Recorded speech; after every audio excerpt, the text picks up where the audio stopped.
독일 베를린에 사는 16살 고등학생 루카스 바우어는 얼마 전 거리에서 이런 말을 했다. 나라를 위해 죽느니 차라리 러시아 치하에서 살겠다.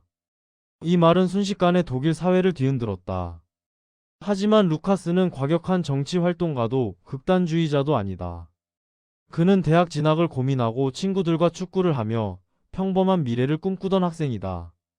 그런 그가 이런 말을 하게 된 이유는 단 하나였다. 독일 정부가 다시 군대를 늘리겠다고 선언했기 때문이다.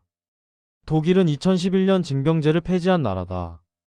루카스가 학교에서 배운 독일은 더 이상 젊은이들을 강제로 군대로 보내지 않는 국가였다. 하지만 우크라이나 전쟁 이후 상황은 급변했다. 러시아의 침공은 유럽 전체에 충격을 주었고 독일 내부에서는 이제는 스스로를 지켜야 한다는 목소리가 커졌다. 그 결과 독일 정부는 새로운 군 복무 제도를 도입했다. 정부는 이를 자원 입대 중심의 제도라고 설명했지만 내용은 달랐다. 병력이 부족할 경우 강제 징집이 가능하도록 법적 여지를 남겨두었기 때문이다. 그리고 2008년생 남녀 약 70만 명에게 신체 조건과 복무 의사를 묻는 설문지를 발송했다. 특히 남성은 응답이 의무였고 복무 의사와 상관없이 신체 검사를 받아야 했다. 루카스의 집에도 정부 서한이 도착했다. 그는 부모에게 이게 군대 가라는 뜻이냐고 물었지만 부모 역시 명확한 답을 하지 못했다. 선택이라고는 하지만 거절하기 어려운 선택처럼 느껴졌기 때문이다. 그 순간 루카스는 처음으로 깨달았다.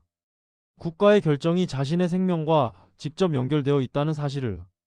이 사실이 알려지자 독일 전역에서 10대 학생들의 시위가 이어졌다. 학생들은 전쟁에 가지 않겠다. 우리의 미래를 전쟁에 쓰지 말라는 피켓을 들고 거리로 나왔다. 일부 학생들은 언론 인터뷰에서 전쟁이 나면 독일을 떠나겠다고 말했고 또 다른 학생들은 전쟁에서 죽느니 점령하에서 사는 게 낫다고 밝혔다. 이 발언들은 기성세대에게 충격적이었다. 하지만 이 말들의 본질은 정치적 선택이 아니라 전쟁에 대한 두려움이었다. 이 세대에게 전쟁은 명예도 영광도 아니다. 뉴스 속 전쟁은 파괴된 도시와 피난민 그리고 죽음이었다. 그리고 그 전쟁이 이제 자신들의 현실이 될 수 있다는 사실이 공포로 다가온 것이다. 여기에 또 하나의 감정이 더해진다. 바로 불공정함이다. 독일 연방 예산의 약 4분의 1은 노인연금에 사용된다. 젊은 세대는 높은 집값과 생활비, 불안정한 일자리 속에서 미래를 설계하기 어렵다고 느낀다. 그런데 전쟁이 나면 가장 먼저 군복을 입어야 하는 것도 자신들이라는 현실을 받아들이기 힘들어한다. 월스트리트 저널은 이 현상을 두고 군대를 둘러싼 갈등은 정치 문제가 아니라 경제적 세대 갈등에 가깝다고 분석했다. 젊은 세대는 묻고 있다. 군 복무를 통해 내가 얻는 것은 무엇인가라고. 독일 정부는 이를 의식해 입대 유인책을 내놓았다. 자원 입대한 신병에게 월 최대 약 460만 원의 급여를 지급하겠다고 밝혔다. 하지만 결과는 기대에 미치지 못했다. 신규 입대자는 전역자 숫자를 간신히 메우는 수준에 머물렀고 독일군 내부에서는 평균 연령이 계속 높아지는 군대 고령화가 심화되고 있다. 현재 독일의 현역 병력은 약 18만 명 수준이다. 정부는 2035년까지 26만 명으로 늘리겠다는 목표를 세웠지만 이를 위해서는 매년 수만 명의 신병이 필요하다.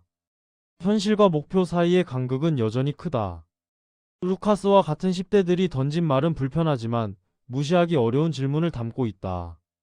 국가는 누구를 위해 존재하는가? 희생은 왜 항상 젊은 세대의 몫이 되는가? 그리고 사회는 그 희생에 대해 어떤 답을 준비하고 있는가? 이 질문은 독일만의 문제가 아니다. 고령화, 연금 부담, 청년 불안, 군 병력 감소는 많은 나라가 함께 겪고 있는 현실이다. 독일의 거리에서 시작된 이 목소리는 지금 우리가 살아가는 세계의 방향을 조용히 묻고 있다. 지금 이 순간에도 세계는 계속 변하고 있습니다. 그 변화를 사람의 이야기로 전하는 곳 실버온의 세계는 지금이었습니다.